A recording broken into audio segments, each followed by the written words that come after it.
Hi, I'm Jeanette Roche. This is Bridge City News. Here are some of the top stories we've been following. The newly sworn-in president says tariffs likely to begin February 1st, while Trudeau says Canada retaliates with a dollar-for-dollar tariff. Plus, Conservative leader Pierre Poilievre says Parliament needs to get back to work. Toronto Sun's Brian Lilley explains. And an expedited hearing motion granted on the legal challenge of proroguing Parliament. Your nation, your province, your southern Alberta. From the heart of Lethbridge, it's Bridge City News with Jeanette Roche. Thanks so much for joining us. Although it appeared Canada might get a slight reprieve from Trump's tariffs on Inauguration Day, during his signing of his many executive orders Monday, Trump told reporters he's ordered a study of the U.S.'s trade relationship with Canada, and the tariffs would likely begin on February 1st. In response, Prime Minister Justin Trudeau says if Trump wants to usher in a, quote, golden age for the United States, it will require more energy, critical minerals, and resources that Canada is ready to provide. Speaking at the cabinet retreat in Montebello, Quebec today, Trudeau said Ottawa is willing to match dollar for dollar with tariffs if Trump makes good on his threat to impose them in February. We heard the president's comments yesterday and the directive he has issued to examine the trade relationship between Canada and the United States while exploring the possibility of tariffs. But we remain confident in the facts. Canadian energy powers American manufacturing, businesses, and homes. Of America's top 5 trading partners, Canada is the only one with whom the United States runs a trade surplus in manufacturing. And Canada buys more goods made by Americans than China, Japan, and Germany combined. On top of that, President Trump said that he wants to usher in a golden age for the United States. That will require more steel and aluminum, more critical minerals, more reliable and affordable energy, more of everything to run the U.S. economy full steam ahead. Canada has all those resources. The alternative for them would be more resources from Russia, China, or Venezuela.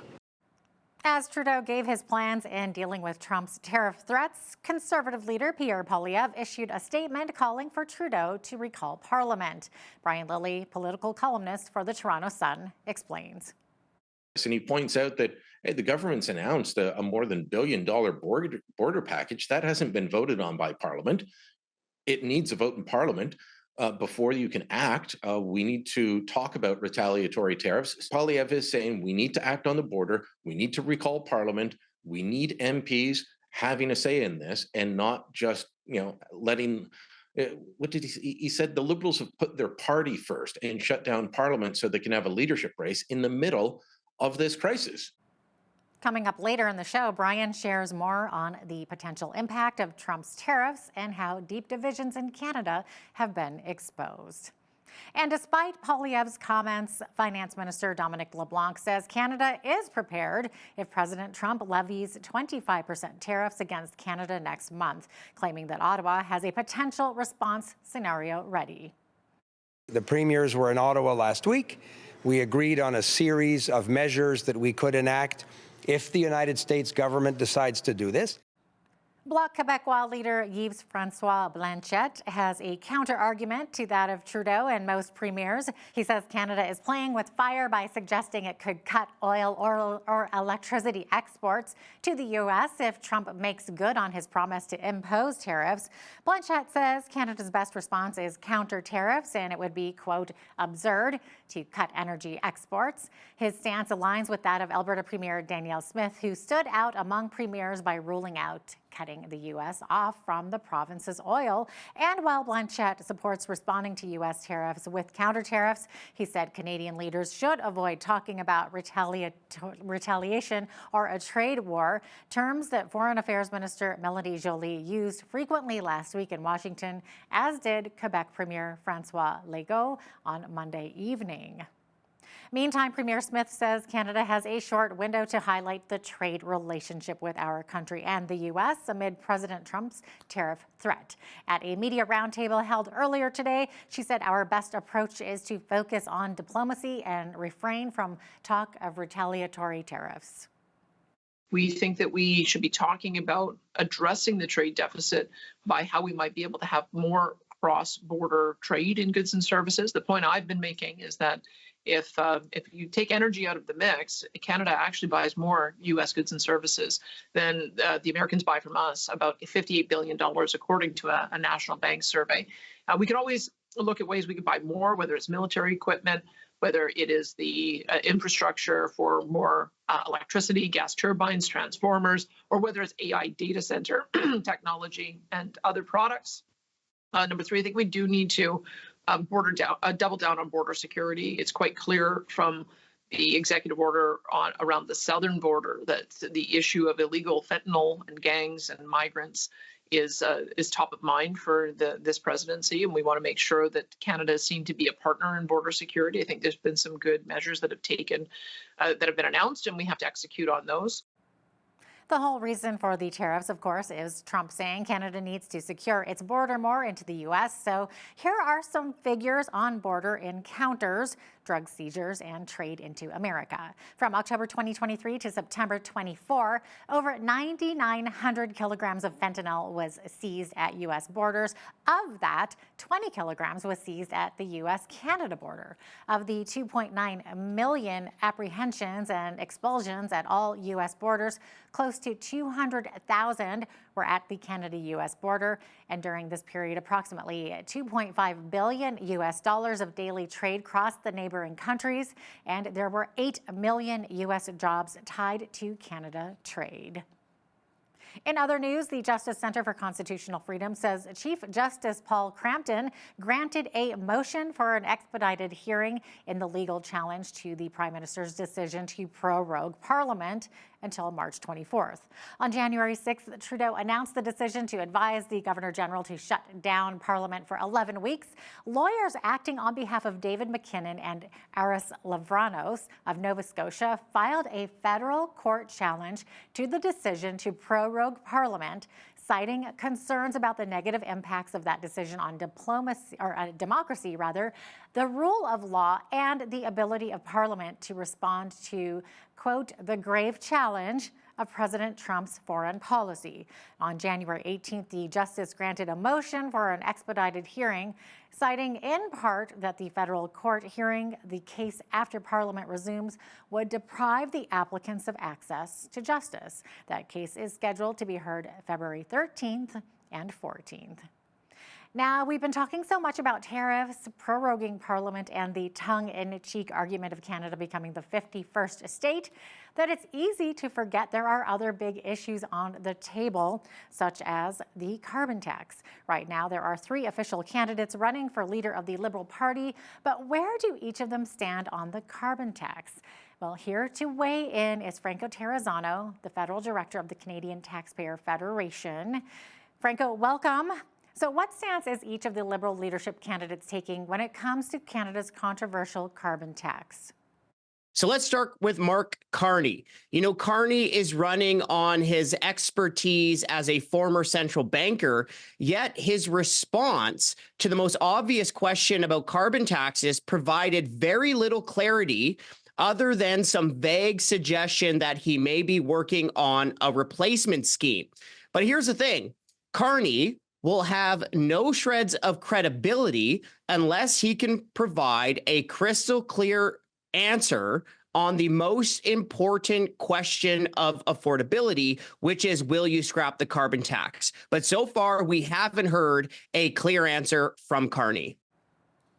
Okay, and where do the other 2 candidates stand on this issue? Karina Gould and Chrystia Freeland.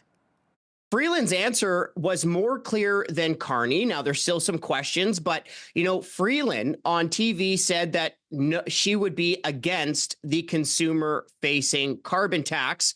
Her words, not mine. Now, obviously, that raises some additional questions, right? Is Freeland just against the carbon tax because it's visible, i.e. consumer facing, right? Is she just against the carbon tax because Canadians can see the huge costs of the carbon tax every time we go to the gas pumps and every time we pay our heating bills? Now, Karina Gould, Trudeau's former government House leader, she also provided some clarity. She said she would keep the carbon tax. She would just not increase it again on April 1. So apparently Gould thinks that Canadians can afford the current carbon tax, which is costing average families hundreds of dollars more every year than what they get back in rebates. Gould just wouldn't increase it again. So apparently Gould figured out that it's not smart to run a national election campaign just after the carbon tax would increase again on April 1. All right. Well, it will be interesting to see what happens in the coming weeks with that leadership race. Thanks for your time, Franco. That was Franco Terrazzano, Federal Director of the Canadian Taxpayer Association, joining us today from Ontario. Well, after Alberta's Minister of Transportation recently allowed the use of photo radar only on playgrounds, construction zones, and school zones, the town of Coaldale decided to repurpose their old photo radar van and put it to good use. BCN's Heidi Echeverria has the story. We are putting an end to the misuse of photo radar as a cash cow and reinforcing its purpose solely on improving traffic safety. With the announcement of the photo radar program ending at the beginning of 2025, we decided that we would not need the photo radar van anymore. So we decided to turn it over to the citizens on patrol. Building safer communities. This is the work that a volunteer group has been doing from the Coaldale Citizens on Patrol. This group acts as extra eyes and ears for local law enforcement. The volunteers has been using their own vehicles during their patrol routes. But last week, the Coaldale Town Council approved to sell for a symbolic $1 the photo radar van to Coaldale Citizens on Patrol. The mayor of Coaldale, Jack Van Ryan, says the town of Coaldale continues to provide public safety measures and talks about the importance of repurposing the van. We had a community peace officer vehicle that was available, and it's a marked vehicle, so it'll be positioned close to the photo radar box. So anybody it's all about public safety, so if anybody is speeding through a playground zone, if they don't notice the marked community peace officer van parked, then there's a serious concern, and if they're speeding, they deserve to get a ticket. The citizens on patrol, what they do for us, they're a second set of eyes and ears for the RCMP. So the town of Coaldale felt that we needed to do what we could do best for them, and that was to provide them with a vehicle. The use of the van will be to patrol throughout Coaldale, and the volunteers that will be operating the van, they'll be looking out for any suspicious or criminal activity, and anything that they do see, the van is going to be equipped with equipment such as a video recorder, camera, night vision recorder as well. So anything that they witness, they're going to take pictures and videos of it. At the end of this patrol shift, the volunteers will do up a report, and that report will then be sent off to our liaison officer, Constable Short with the RCMP in Coaldale, and they will review that report and see if there's any need for follow-up on it. They have been trained that they do not engage in any suspicious activity that they see, or if there's an offense in progress, they will call 911. Established in May 2023, Coaldale Citizens on Patrol already has 19 volunteers, and it is currently recruiting new members. For Bridge City News, I'm Heidi Echevarria. And to the west of Lethbridge, the province awarded $32,000 to the town of Colehurst to help make two of its facilities more energy and cost efficient. The grant, which was provided through the Community Energy Conservation Program administered by the Municipal Climate Change Action Centre, was used to replace aging heating units and lighting fixtures in the Colehurst Community Centre and one of the town's public works facilities. The replacement of 4 furnaces, 2 overhead radiant heaters, and several light fixtures within the facilities cost approximately $54,000. The grant rebate will cover approximately 60% of those costs. Well, Lethbridge City Council rejected a motion to disband the Standing Policy Committee on Tuesday. The SPC provides the bulk of city-run business to be discussed prior to passing on to Council and allows the public to voice their concerns to the committee directly. In a 6-3 vote, council members rejected the motion. Councillor John Middleton Hope argues city council meetings would be rushed and would not provide the community an opportunity to voice concerns.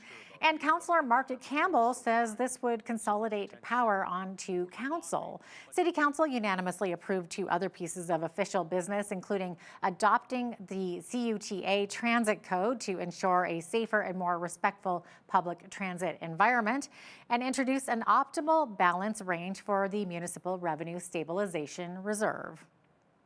For the first time in nearly 40 years, the City of Lethbridge wants to update its land use bylaw, and it's giving residents the opportunity to voice their opinions on future land developments. The city entered stage 2 of its public engagement for its land use bylaw renewal project, which controls the logistics of housing, commercial, and business developments. Residents are encouraged to give their feedback on an online survey as the city plans to introduce a new bylaw to renew the current one introduced back in 1986. The land use bylaw affects a lot of these things, from rezoning. It establishes all of our different zones, to applying for things like development permits, change of use permits, waivers. All that kind of stuff is controlled by the land use bylaw. So what we're trying to do ultimately with this project is create a new land use bylaw. It'll be our first completely new one since 1986. So it's been a long time we've been working with the existing one. This is really an opportunity to take a completely fresh look at the function of the land use bylaw. How flexible do we want it to be? How can we cut red tape? How can we make it more user-friendly for our residents and open up more opportunities for economic development? The survey can be found at getinvolvedlethbridge.ca/LUB. Lethbridge has seemed to have witnessed a bounce back in the housing starts. In 2024, the city saw a 194% increase in new units, the highest in all of Canada, according to a chart from the Canada Mortgage and Housing Corporation. Lethbridge saw 715 total units built, up from just 243 from 2023, the lowest amount of housing built in the city since 1991. Elsewhere, Edmonton and Calgary saw the largest numbered increase in the country, each with around 5,000 more units built in 2024 than 2023, while other major cities in Canada, including Vancouver, Winnipeg, Toronto, and Ottawa, continued to see decreases. Overall, housing starts across the country in communities with over 10,000 residents saw a 2% increase from the previous year. Well, the Windy City sure did live up to its name today, with wind gusts from the west of up to 50 to 80 kilometers per hour under mainly cloudy skies. But we are staying above those average temperatures. So I'll be right back with the full weather picture right after this short break.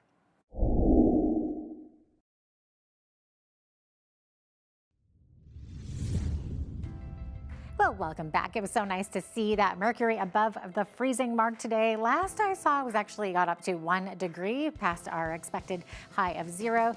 Behold, though, because we could be expecting some light stuff this evening. So 60% chance of flurries, along with some very, very gusty winds. So we're expecting winds from the west tonight from 60 to 80 kilometers per hour. So your house might shake. Just a little warning there. Tomorrow on Wednesday, less wind, but 60% chance of flurries as well. High of 0 as well. We'll see if we get above that mark tomorrow. High of 4 degrees on a Thursday, and then back to 0 for Friday and Saturday. Back up to 8 on a Sunday, and then look at that. next Monday, high of 14 degrees. That looks beautiful, especially for this time of year because it's still January. Wouldn't know it by that temperature for sure. Average high for this time of year, -1. Average low, -14. Record high on this day back in 1942 was 17 degrees. Record low was -41 here in Lethbridge, and that happened back in 1943. 8:18 is when the sun rose this morning. Sun set this evening at 5:09, so we're now sitting at 8 hours, 51 minutes of daylight, 3 minutes longer than yesterday. On the west coast, tomorrow, sunshine in Victoria, high of 5 degrees, clearing skies in Vancouver, high of 4. Edmonton, blowing snow advisory in effect this evening as they're expecting those 80-kilometer-per-hour winds. Tomorrow, though, less winds, but 60% chance of flurries with a high of -3. In Calgary, clearing skies tomorrow with a high of -1. As we look to the rest of the prairies, we're seeing a 60% chance of flurries with blowing snow in both Saskatoon and Regina tomorrow, -10 in Saskatoon, -11 in Regina, -18 in Winnipeg with clearing skies. By the afternoon, that temperature should be dropping to -29 though, or 21 rather. So very cold, especially with the wind chill. Speaking of cold temperatures, there's an extreme cold warning in effect for Toronto for this evening. Tomorrow, looking at a slight chance of flurries there, -9 for the expected high, -12 expected in Ottawa tomorrow. Could see a slight chance of flurries there as well, and then sunshine in the afternoon. Clear skies tomorrow in Montreal with a high of -12. As we get to the Maritimes, let's look at Atlantic Canada. Fredericton, clear skies, -12 for the high, -9 in Halifax. Halifax, mix of sun and cloud along with a 40% chance of flurries, but it should clear up after that. Mix of sun and cloud as well in Charlottetown, -11, and a snow squall watch in effect tonight in St. John's, and tomorrow 5 centimeters of snow expected there, -7 for the high. So there you have it. That is your forecast. Canada's inflation rate slid to 1.8% in December, largely because of a temporary federal tax break. Stats Canada says the declaration can be largely attributed to restaurant food purchases and alcohol bought at stores. The federal government introduced a temporary pause in mid-December on taxes for those items, as well as other items ranging from tobacco and cannabis products to clothing and some toys. Stats Can says without the tax break, the annual inflation rate would have risen to 2.3% for the month. Loblaw says grocery prices will continue to rise faster than overall inflation. Canada's largest grocer has released a report on food inflation on the eve of Statistics Canada's scheduled monthly Consumer Price Index report. It says many suppliers are still proposing price increases above inflation, while supply chain issues, a weaker dollar, and rising production costs will also make food more expensive. Loblaw's report highlights several commodities seeing particularly sharp price increases, including coffee and cocoa. Scotiabank is the latest major Canadian bank to pull out from the Net Zero Banking Alliance. BMO, National Bank, TD Bank Group, and CIBC have also left the alliance. The Canadian banks started withdrawing not long after the 6 largest U.S. banks did the same ahead of the inauguration of U.S. President Donald Trump. A Scotiabank spokesperson says the bank is still committed to delivering its own climate transition plan and meeting the requirements of regulators. Now here's a look at today's markets. The TSX was up 110 points today to 25,281. The Dow was also up 537 points to 44,025. The S&P 500 was up 52 points to 6,049, and the Nasdaq was also up 126 points to 19,756. West Texas Intermediate oil was down $1.99 to $75.89 US per barrel. Natural gas was down 16 cents to $3.78 US. Gold was up $1.70 to $2,746 US an ounce, and silver was up 34 cents to $31.29 US an ounce. Feed wheat is at $8.55 per bushel, barley is at $6.57, canola is at $14.25, and corn is at $8.36 per bushel. Live cattle February contract was up 30 cents to $197.05. Feeder cattle January contract was up 90 cents to $274.40, and lean hogs February contract was up 8 cents to $81.20. and the Canadian dollar was down slightly over the past 24 hours and currently sits at 69.80 US.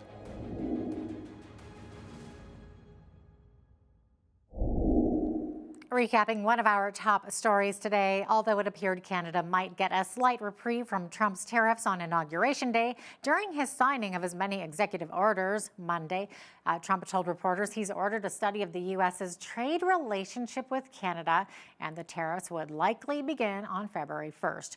And in response, Prime Minister Justin Trudeau says Ottawa is willing to match dollar for dollar with tariffs if Trump makes good on his threat to impose them next month. Coming up after the break, Toronto Sun columnist Brian Lilley gives us his thoughts on the looming Trump tariffs and Canada's response. Also, when you see news happening in your community, be sure to send us an email at info@bridgecitynews.ca. Also, you can visit our website anytime to check out more of our stories and interviews.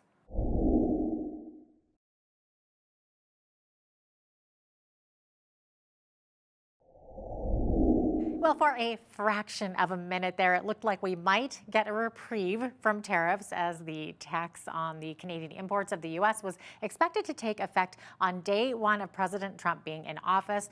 And then it was part of the plan, but then things changed again with Donald Trump telling reporters in his office that we should expect tariffs on February the 1st. So here to discuss this, plus a whole lot more, is Brian Lilley of the Toronto Sun. Brian, welcome back. Great to have you. Thanks for having me. Yeah, it was a wild day in Washington, right? Yeah. So I had heard, I was speaking with someone who was down there, and they were chatting with people in the Trump administration, and we're told sweeping tariffs on day one, on January 20th. And then it was apparently a very chaotic weekend, trying to get everything arranged, everything out the door.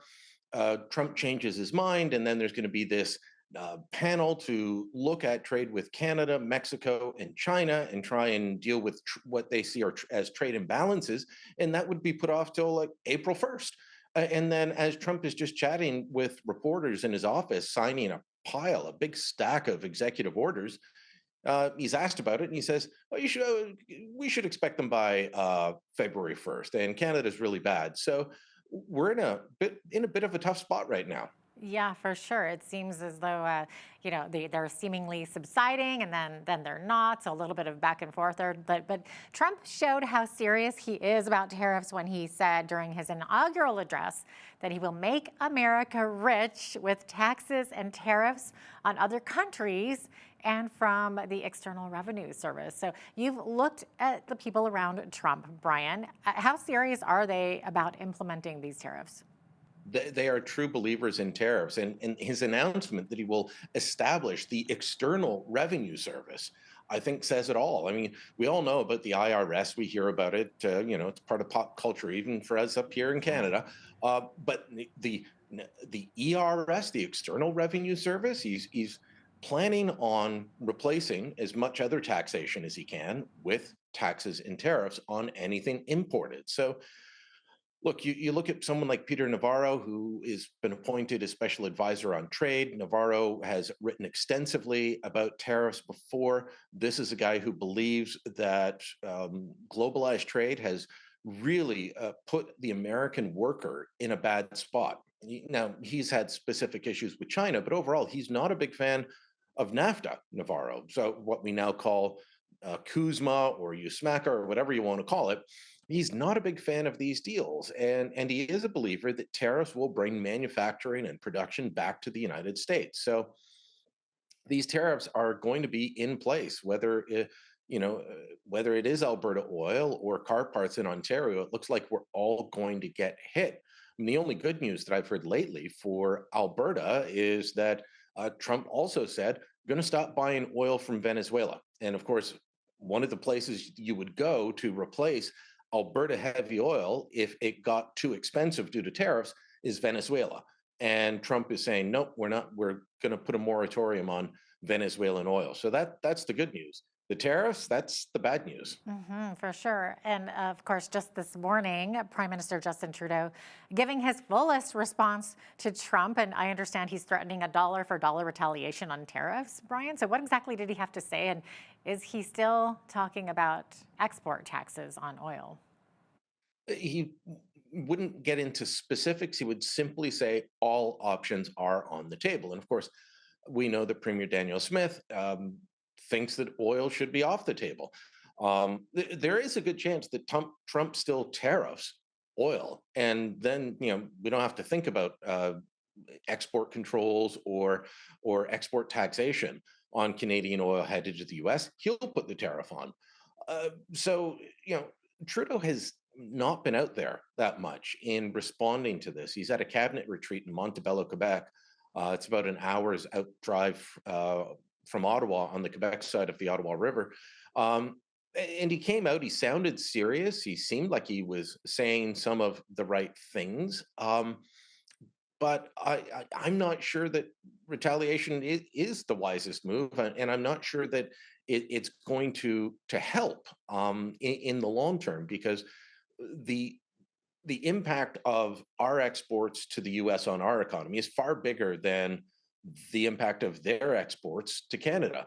It's several times greater in magnitude, more important to our economy than their exports to us are important to their economy. Yeah, no, exactly. In the meantime, where is Conservative leader Pierre Poilievre on this issue, Brian? He's touring in Quebec, and he was doing a number of radio and TV interviews in French in the Three Rivers area. He's recently put out a statement on this. He's calling for Trudeau to recall Parliament to deal with this, and he points out that the government's announced a more than $1 billion border package that hasn't been voted on by Parliament. It needs a vote in Parliament. Before you can act, we need to talk about retaliatory tariffs. So he's coming on board in saying that we need retaliatory tariffs, but also saying that Parliament needs to have a say on fixing the border, which is the irritant that Trump raised when he first brought this up. I'm not sure if that's what Trump's end goal is anymore, or if it's just tariffs for tariff's sake, or trying to force us into becoming the 51st state. But Poilievre is saying we need to act on the border. We need to recall Parliament. We need MPs having a say in this, and not just letting. What did he say? He said the Liberals have put their party first and shut down Parliament so they can have a leadership race in the middle of this crisis. I mean, when you think about it, it's absolutely insane that this is going on. I keep saying we need leadership in Ottawa. Instead, we got a Liberal leadership race in Ottawa. Yeah, it is a crisis. You are right about that. So, Brian, what is Canada's answer then? I understand that there's a poll out with some suggestions. Yeah, 82% of Canadians do believe in retaliatory tariffs. And it's an understandable emotional response. And I'm sitting on the fourth floor of the Ontario legislature here at Queen's Park, and Premier Ford is 2 floors below me. And he has been calling for an aggressive dollar for dollar retaliation. He's even said that Ontario's liquor, this is above and beyond tariffs. He said that if the tariffs come, he has ordered the LCBO, Ontario's government-owned liquor store and wholesaler, so it supplies every restaurant and bar in the province, he's ordered them to take every drop of American booze off the shelves.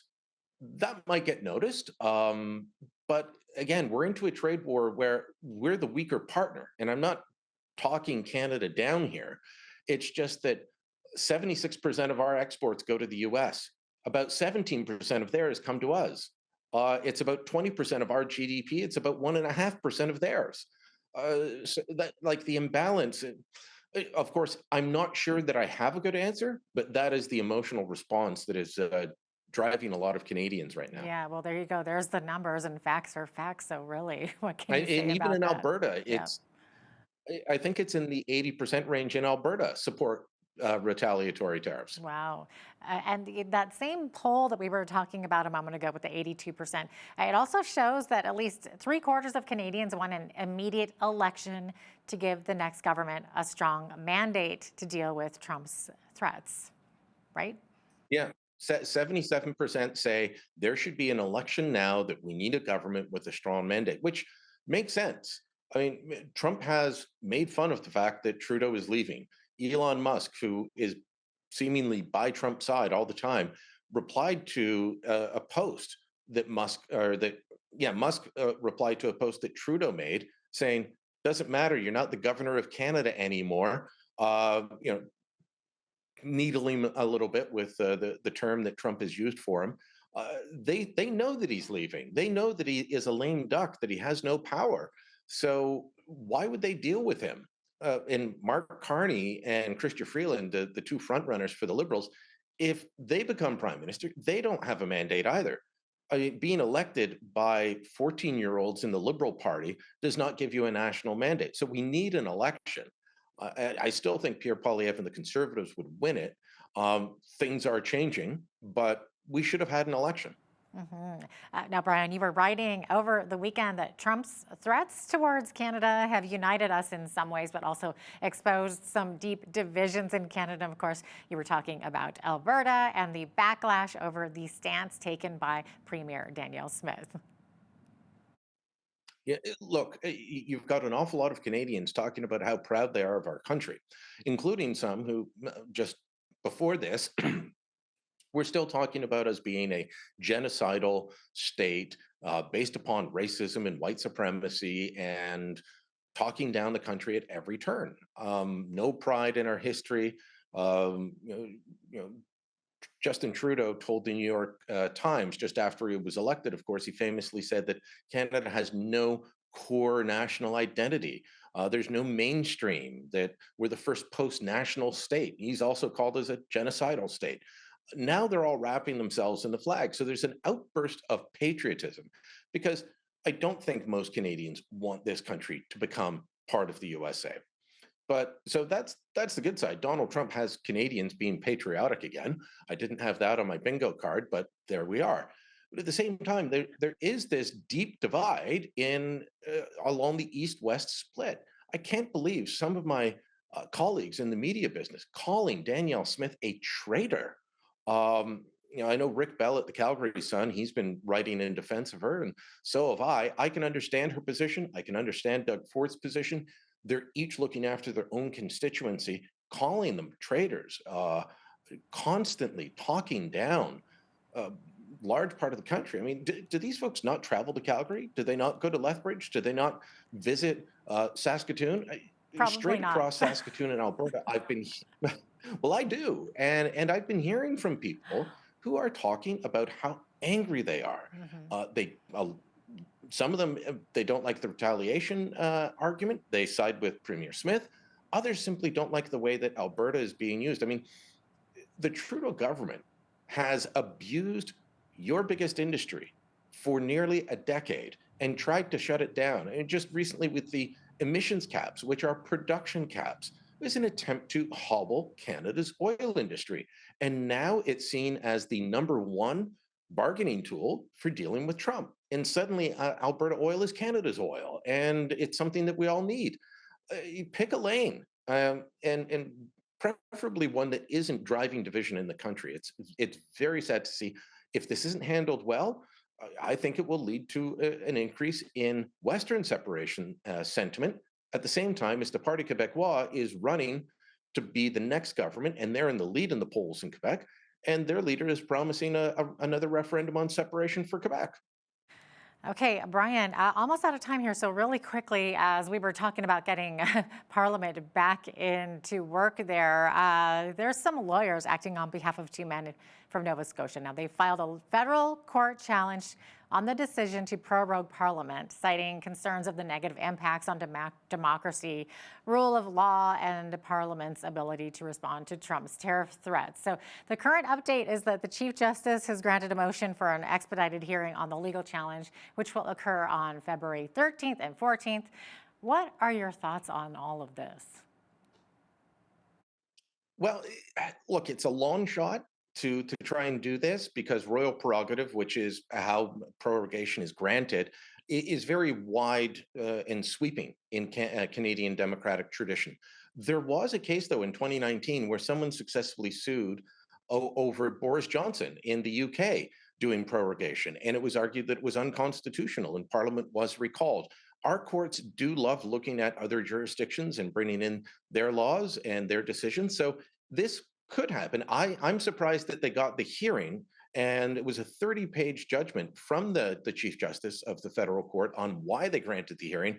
So it'll be interesting to see. Unfortunately, it's still several weeks away, as you said, February 13th and 14th. Yeah. There you go. Valentine's present, I guess. Brian Lilley of the Toronto Sun, thanks so much for joining us today. Always a pleasure having you on. Thank you.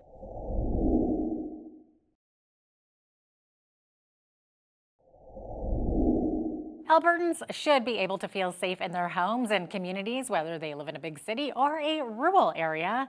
But over the last number of years, we've been hearing a lot of complaints about increasing rural crime. However, today's guest has some encouraging news in this area. Joining us is RCMP Superintendent Mike McCauley from the Community Safety and Wellbeing Branch. Welcome to Bridge City News, Mike. Great to have you on today. Thank you so much. I'm happy to be here. Wonderful. Okay, so tell us about the good news here. Apparently, rural crime in most of southern Alberta has actually decreased since 2023. Yeah, it's. I looked at the numbers again. It's funny because in my branch, I'm in charge of crime reduction, and we focus more on offenders. We focus more on the root causes of crime versus the numbers. Of course, the numbers are important. They do tell a story, but there's so little we can control about that.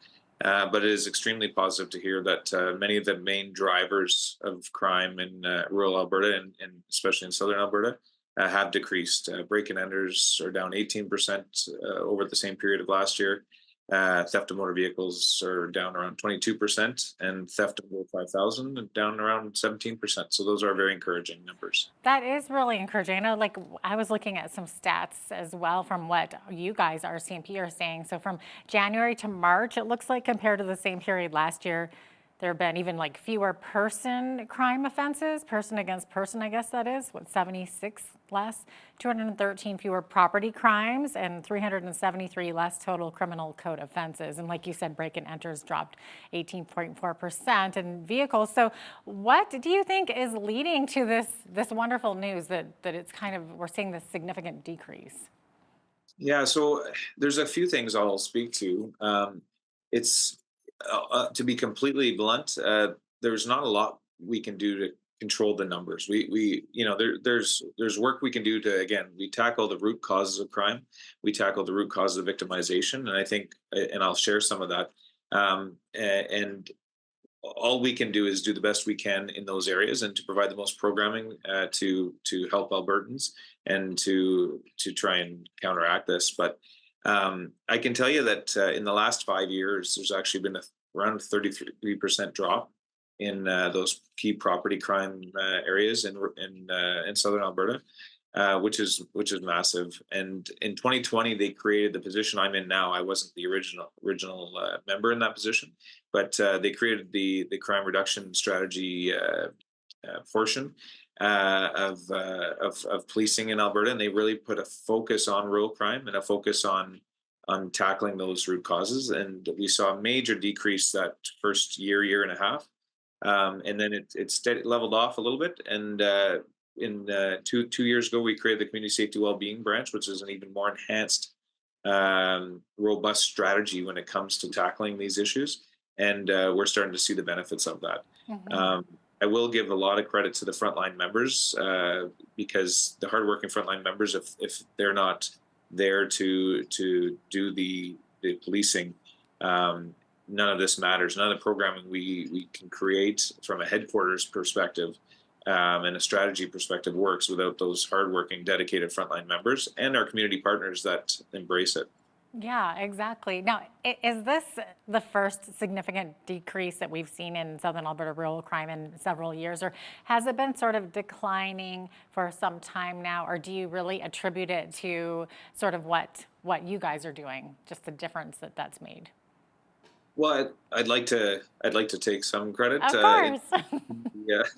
In the provincial RCMP realm, again, it's been a big focus for the last 5 years, and we have seen the gains in the last 5 years. But it is very promising. These specific stats that brought us here today, it's very promising, and we're going to hopefully continue that trend. The biggest shift we've had, especially in the last, I'll say, year and a half, is again to develop stronger partnerships We have partnerships with nonprofit agencies. We have partnerships with community groups. We have partnerships with AHS to tackle drug addiction, to tackle mental health, and to really, again, focus on the root causes. Because what we found is that it's all fine. Yes, police have a role to arrest people that commit crimes, and we're happy to do that, and we do it well. But what we've had to shift from, and it is a shift, I would say it's a relatively global shift, is to not just tackle that, but also to walk upstream. So we use the stream analogy. If you picture us, a beautiful stream, and coming down your screen there, at the bottom is where we pick people up and have to arrest them, or perhaps they're in the depths of drug addiction, and that's why they're committing crimes. And often our social services and police and first responders deal with people at their worst at the bottom of that stream.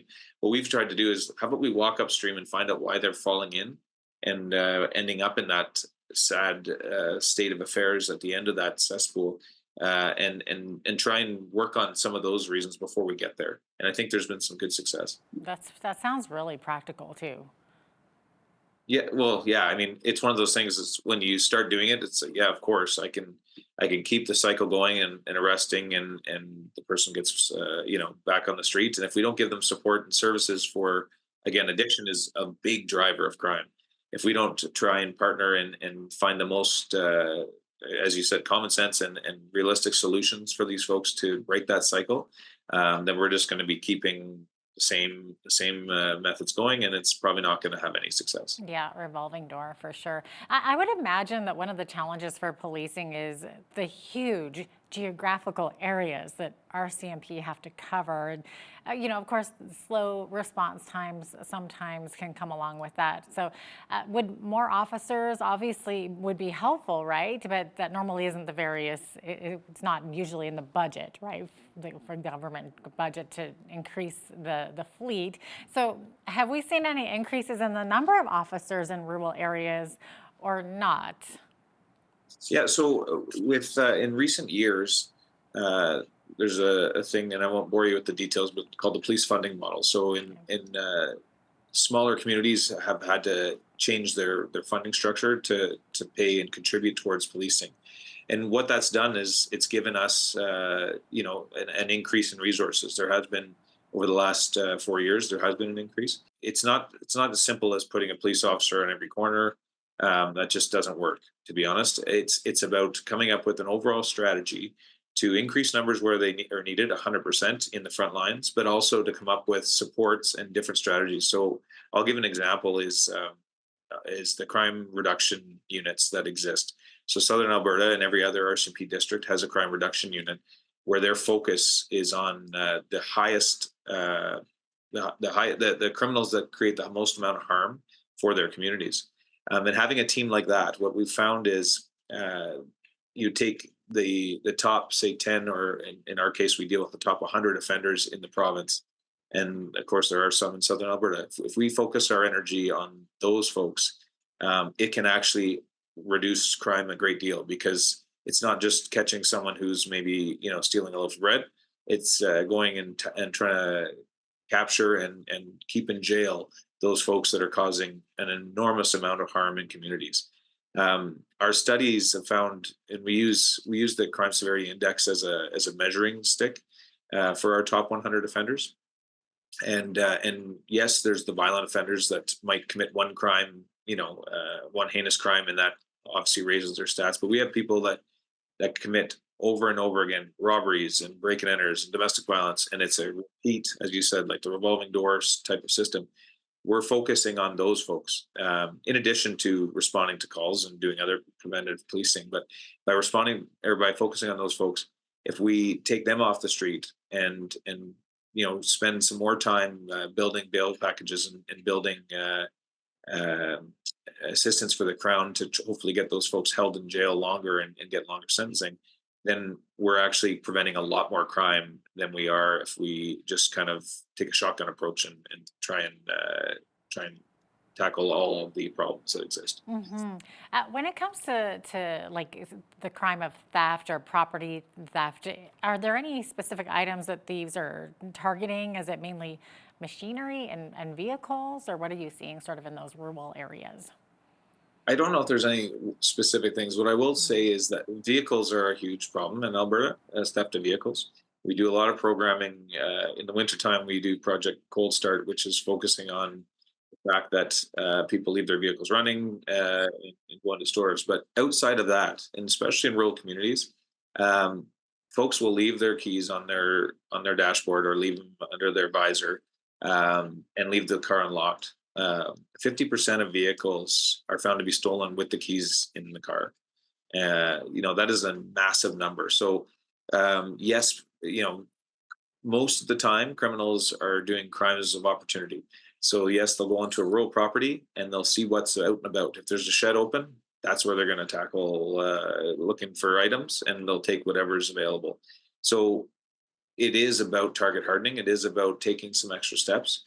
My uncle has a beautiful ranch in Okotoks in southern Alberta, and we've traveled and visit him often. And I'm always telling him, and I think of him as our other great Albertans down south, is saying, yes, you have a beautiful community here, but people will potentially come and look and see, if your door is locked, or look and see if your vehicles are locked. And if the keys are there, that's what they're going to target. If not, they'll move on to the next property.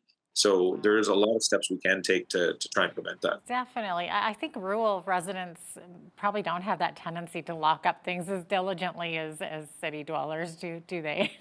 Yeah, 100%. And I love that about rural Alberta and rural Canada.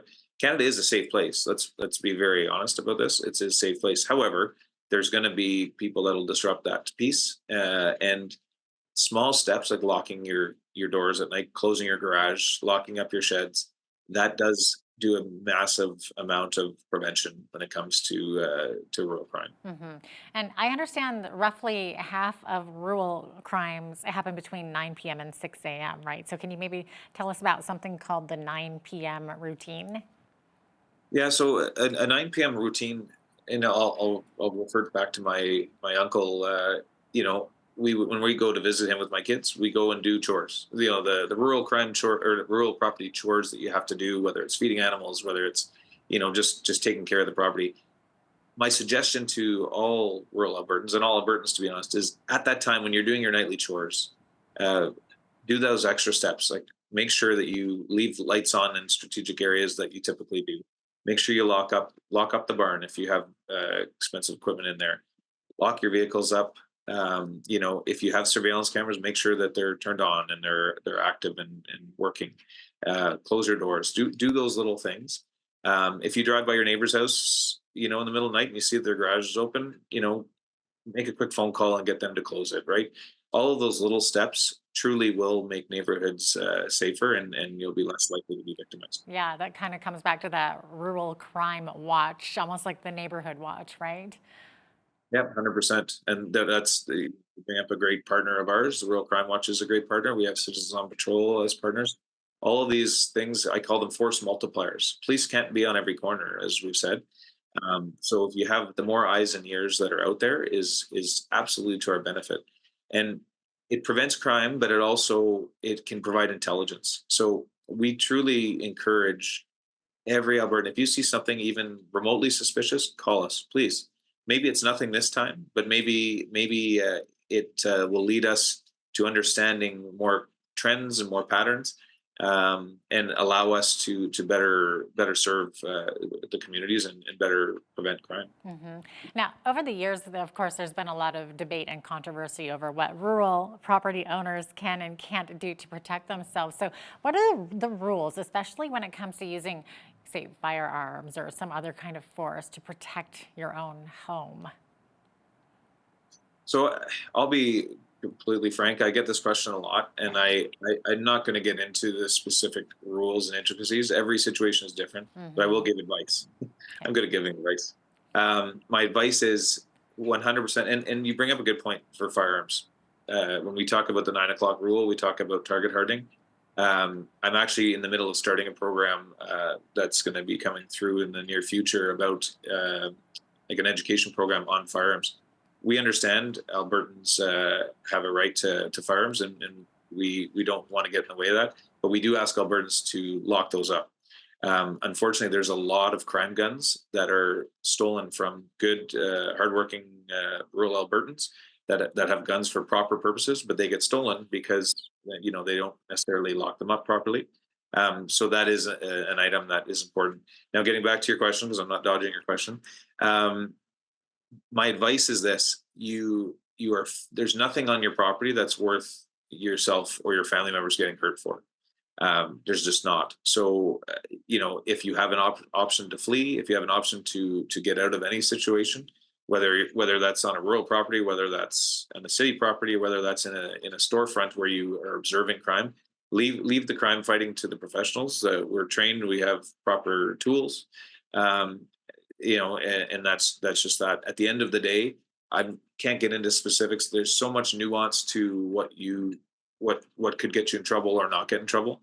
But I'll say there's very few chances that you won't have to escape. And the fight or flight, when it comes to a criminal on your property, it should be flight. You should be trying to get out of there with your family and loved ones as safely as possible, and avoid any confrontation with any people that are on your property for legal purposes. All right. Well, great advice there. Thanks so much for being with us today, Mike. Looks like we're out of time, but appreciate having you on today. Well, thank you very much. Absolutely. Mike McCauley is the superintendent with the Alberta RCMP Community Safety and Wellbeing Branch. I'm Jeanette Roche on behalf of all of us here at Bridge City News. Thanks for watching.